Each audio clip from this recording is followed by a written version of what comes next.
The invisible monopolies. The real story of medieval guilds. We often romanticize the Middle Ages as a time of simple craftsmanship. We imagine the humble blacksmith or the dedicated weaver working with integrity. But history hides a much darker, more calculated reality. Behind the stone walls of medieval cities, there was a system designed not to protect quality, but to kill competition. These were the guilds. They weren't just clubs for artisans. They were the world's first true cartels. They dictated your wages, fixed the prices of your food, and decided who was allowed to succeed and who was destined to fail. If you think the free market existed back then, you've been told a fairy tale. Welcome back.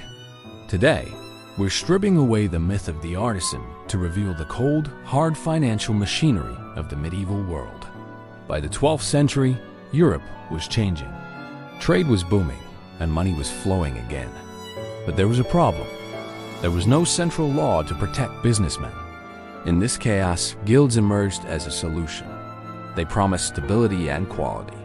They ensured that the bread you bought wasn't filled with sawdust and that the gold you purchased was pure. But this trust came at a massive price. Once a guild received a royal charter, they owned the city. They held a total monopoly. If you weren't a member, you couldn't sell so much as a single needle. They didn't just regulate the craft. They institutionalized exclusion. The real power wasn't in the hands of the workers. It was held by the masters, the elite shop owners who controlled the rules. They weren't fighting for the rights of the poor. They were protecting their own margins. In cities like London and Paris, these masters became more powerful than the local lords.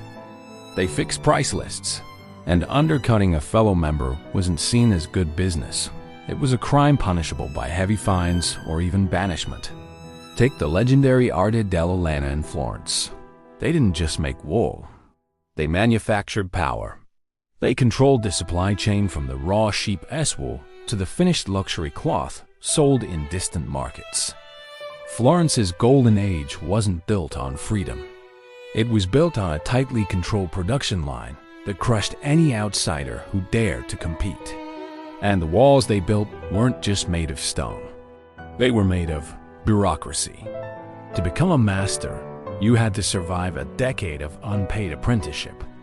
You had to pay massive entry fees. You often had to be born into the right family. Skill was secondary. Permission was everything. But here's the most important part of the story. The guilds never really left. When the Industrial Revolution arrived, the formal guild charters disappeared, but their logic survived. Today, we see it in professional licensing, extreme prudential requirements, and regulatory gatekeeping. The uniforms changed, but the incentives stayed the same. Just as a medieval mason needed a guild's blessing to build a wall, many modern professionals are locked behind years of expensive certifications and compliance costs that serve the same purpose, limiting the number of people who can compete.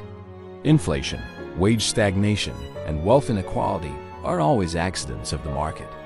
Often, they are the results of these invisible systems that prioritize stability for the people already at the top while creating friction for everyone else.